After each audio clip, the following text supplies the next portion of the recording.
Um, so anyway, it was really kind of scary, and I didn't. I thought, oh gosh, he would have to go overseas. I knew he was going overseas, but anyway, he got enlisted, and he left on January or July 23rd on his birthday, and he left and went down to I think it was San Pedro, and to wait for orders, and it was scary, and I was really worried about him, and but we made it through. So, why did you join the Army? I joined the Army because he was overseas, and I didn't. I wanted to do my bit, and so anyway, I joined on my birthday, December 20th, in 1944.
and I laid on my stomach, and I got sunburnt clear from my neck clear down to my ankles. And I spent 3 days in the dispensary. And my CO came in, and so she says, she says, what happened? And I said, I kind of, you went out to the beach, didn't you? And I said, yeah. And she said, she looked at me and she says, well, she said, you better stay in here for about 3 days till they get it cleared up. I was like a lobster. But anyway, and then she told me, she says, well, she says, you know that this is not in the line of duty, NLD. And I said, yes. And she says, if you got anything like that, you had to spend the rest of the war and plus 6 months. And so, but anyway, I got out on my out of the service. I got discharged on account of President Truman said that there would be no more wax going overseas. And so I thought, well, that's good. So I qualified for that, and I told my CO, I said I was going to get married. And so she says, oh, so you got out. So tell us, you mentioned at the very beginning about victory in Europe and where you were when the war is over. Just tell me a little bit about that again. Where were you? Were you working, or were you off duty when you found out the war was over? And then did you go down to Times Square, and what was it like, and how was that whole experience? Yeah, well, Times Square was something again. That it was so crowded you couldn't even walk. And I think that probably everybody has seen that picture in the paper of the sailor that grabbed the nurse and kissed her. And so that was really thrilling, you know. And so they, that was a real, we were all glad. Everybody was just screaming and popping, and Coke and everything was just everybody was drinking. And so anyway, that was really thrilling. I mean, I was tickled it was over, and I was looking forward to coming home. At that point, he wasn't my grandpa at that point, No. because you were engaged to Yeah. grandpa. But at that point, did you know that grandpa was okay, or? Yeah, Okay. I knew he was okay because he telegraphed me. At the some gals and I was out. We went out to eat, I think, that night, and we got on the bus, and the bus pulled up and let us off. And so when I got inside the hotel, the sergeant that was on duty, she says, Private Dodson, she said, you have a telegram. And I knew who it was, and I grabbed it, and all he said was, landed at San Pedro, coming home, get out. He says, get married. And so that was really thrilling. Mm-hmm. So tell me about your discharge. Grandpa actually got discharged before you. He got discharged, yeah, because of course, he was in there for over there for 38 months. So he got out on points. And but anyway, I had to wait for orders. Yeah, he was out before I was. And I had to go stay and go through a lot of red tape, you know, to get out. And he was home and working when I got out and got home. What would you like for I don't know, maybe when your great great grandchildren get a little older Uh-huh. and they're able to watch this, what would you like for them or anybody really to know Uh-huh. about what it meant to be a part of the Women's Army Corps at that time? How special was that time? I mean, what Uh, how do you feel about that particular moment in time and the women that you served with? What would you like people to know about your service to your country? yeah. Well, I've always liked military's people, and it was a thrill for me. I would do it again, do it over again if it happened. But anyway, it was a thrill. I mean, I always liked military. Uh, like I say, my husband and I was both in the service, and we weren't together, but we finally did. Do you still have any contact with women that you served with? Are there how many of are left of that first Women's Army Corps? There were about Uh, 150,000 women that served. yeah. Have you talked to any of them? When was the No, last time I you had? used to. I used to have 4 or 5 girls that I wrote to, and corresponded with. That it was in the same barracks that I was, and but they're all gone. They're all gone. I have nobody. Would you like to go to Washington D.C. to see the World War II Memorial? You haven't seen it, have you? No, I haven't. No. Tell me a little bit about if you were able to see that. What would that mean to you to travel to Washington and see that monument? Oh, that would be a thrill. That would be a thrill. Uh huh. Yes, I'd love to go and see it. I always wanted to go down to Fort Oglethorpe, which was the other training, and go through the Women's Army, what do you call it, souvenir, uh, things that they have that they had for the women, you know. And yeah, I had 2 girlfriends that did go. Matter of fact, I think they went twice, but they're gone now too. So Can you explain the pins that you're wearing? yeah, this one over here is the Palace Athene, and they call it the Woman of War. And this one over here is a little angel with the flag. And where did you get the Woman of War pin? Was that issued to you? No, it wasn't issued to me. I bought it at the PX in Portland but they don't have very many of the women. It's just the Women's Army Corps, and they don't have very many anything for the women's wax. But Because they got folded into regular military yeah, in the 1970s. Yeah. yeah. What those are the questions that I have, but is there anything that I didn't ask you that I should know, or any stories that you want to tell me that I didn't ask about?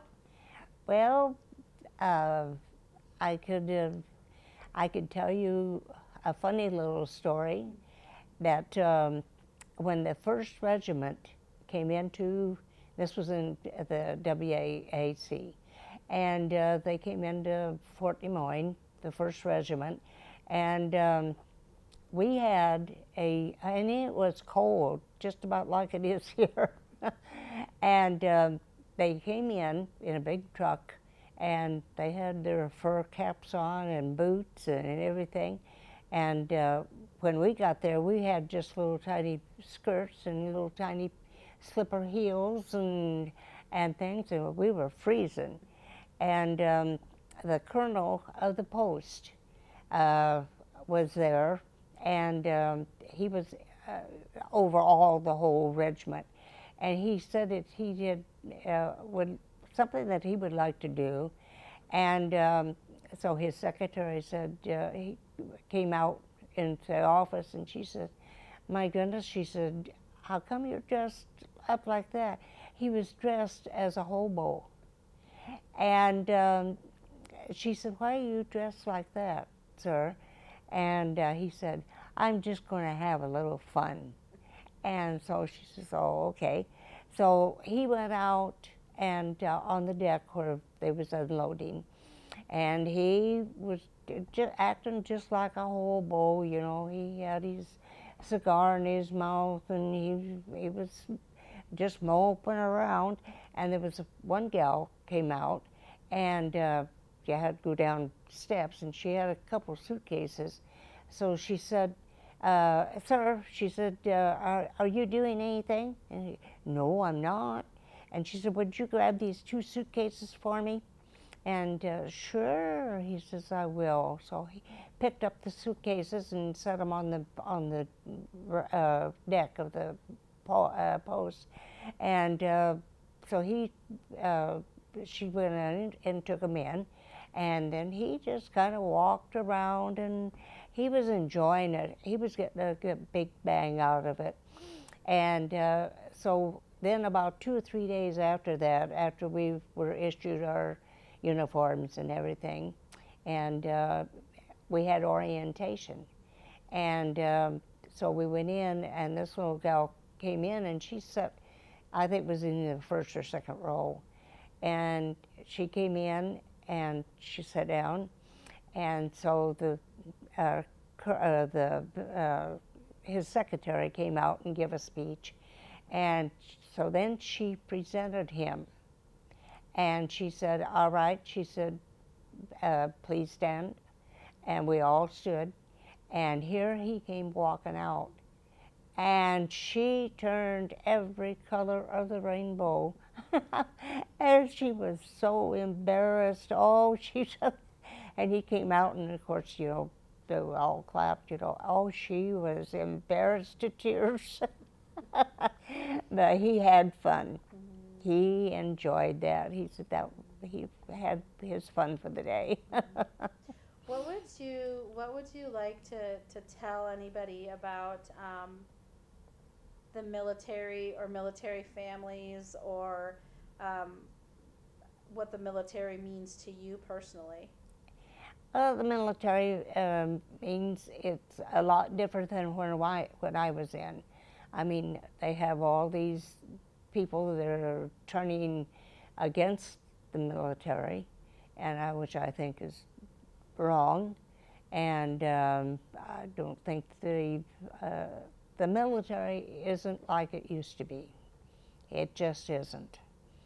And I liked it a lot better when they turn it around and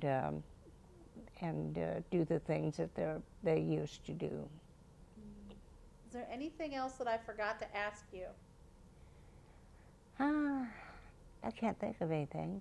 Okay. What was it like to see Grandpa for the first time after the war? Oh, after we got home? When you saw Grandpa for the first time after you were discharged? Oh, well, I came back on the train, and of course the train was so slow, and coming back in from Vancouver to Portland was a week long. And so we finally got in there, and he was waiting at the door, and I just shook all over, and he was so tickled to see me. Oh gosh. And how long after that were you married? Let's see. I got home on I wasn't home on my birthday, the 20th. I got home just about 2 days afterwards, and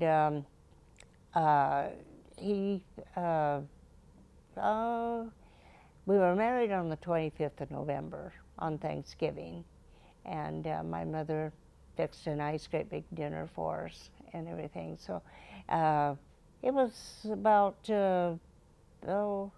week, because I wasn't home, wasn't discharged yet. Mm-hmm. I had to go back, mm-hmm. And because I had to wait for my discharge, and that was 6 months long.